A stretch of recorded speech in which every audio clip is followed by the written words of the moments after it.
লইট্টা শুটকি ভুনা খুবই কমন একটা রেসিপি, যেটা অনেকেই রান্না করতে জানেন। তবে যারা নতুন তাদের জন্য এই রেসিপিটা অনেক কাজে আসবে।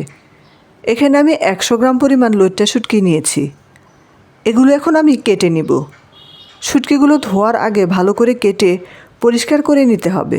সাইডের যে অংশগুলো আছে সেগুলোও কেটে ছোট ছোট টুকরো করে নিয়েছি। তারপর এখানে ফুটন্ত গরম পানি দিয়ে দিচ্ছি, আর এই গরম পানি দিয়ে শুটকিগুলো ধুয়ে নিব। এগুলো ভিজিয়ে রাখতে হবে না, শুধু গরম পানি দিয়ে ধুয়ে নিলেই হয়ে যাবে। প্রথমে একবার গরম পানি দিয়ে ধুয়ে তারপর ঠান্ডা পানি দিয়ে আরও কয়েকবার ধুয়ে নিয়েছি। এই পর্যায়ে চাইলে কিন্তু মাঝের কাঁটাটা বেছে তারপর শুটকি ভুনাটা করতে পারেন, তবে আমি আজকে কাঁটা সহই রান্না করছি। এখন শুটকি ভুনা করার জন্য চুলায় প্যান বসিয়ে দিয়ে দিচ্ছি পরিমাণ মতো সরিষার তেল। তারপর এখানে 4-5টার মতো বড় রসুন দিয়ে দিলাম। পেঁয়াজ কুচি দিচ্ছি 1 কাপ। 7-8টার মতো দিচ্ছি আস্ত কাঁচামরিচ। এগুলোকে কিছুক্ষণ ভেজে দিয়ে দিচ্ছি যে শুটকিগুলো ধুয়ে পরিষ্কার করে রেখেছিলাম সেটা। এখন সরিষার তেলের সাথে পেঁয়াজ, রসুন আর শুটকি ভালো করে ভেজে নিচ্ছি।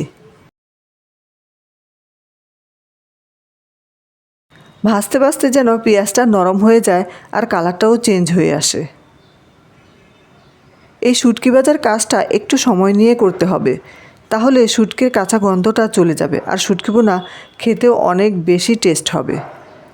এভাবে বেশ কিছুক্ষণ ভেজে দিয়ে দিচ্ছি 1 চা চামচ রসুন বাটা ও 1 চা চামচ আদা বাটা। লবণ দিয়ে দিচ্ছি স্বাদ মতো। 1/2 চা চামচ দিচ্ছি হলুদের গুঁড়া ও 1.5 চা চামচ লাল মরিচের গুঁড়া। 1 চা চামচ দিচ্ছি ধনিয়ার গুঁড়া।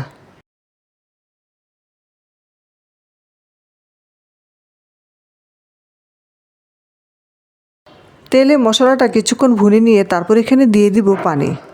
খুব বেশি পানি দেওয়া যাবে না, যেহেতু পেঁয়াজ রসুনটা আমি আগে থেকেই ভেজে নিয়েছিলাম। এখন ঢাকনা দিয়ে রান্না করব যতক্ষণ না পানিটা টেনে যায়।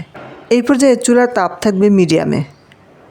এইভাবে কিছুক্ষণ রান্না করে নিলেই দেখা যাবে যে পানিটা টানতে শুরু করেছে। পানিটা যখন টেনে গিয়েছে শুটকি ভুনাতে কিন্তু খুব সুন্দর একটা কালার চলে এসেছে। এই পর্যায়ে আপনি চাইলে কিন্তু আরেকটু টানাতে পারেন, আবার চাইলে ভিজা ভিজাও রাখতে পারেন। এখন আমার লইট্টা শুটকি ভুনা রান্না করা শেষ। চুলা থেকে নামিয়ে একটা বাটিতে নিয়ে নিচ্ছি। খুবই কমন একটা রান্না, তবে খেতে দারুণ মজার হয়।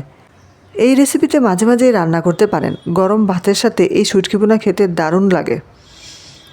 আশা করছি আজকের রেসিপিও আপনাদের কাছে ভালো লেগেছে। সবাইকে আবারও ধন্যবাদ জানাচ্ছি, আর সেই সাথে আজকে এখানেই বিদায় নিচ্ছি। আল্লাহ হাফেজ।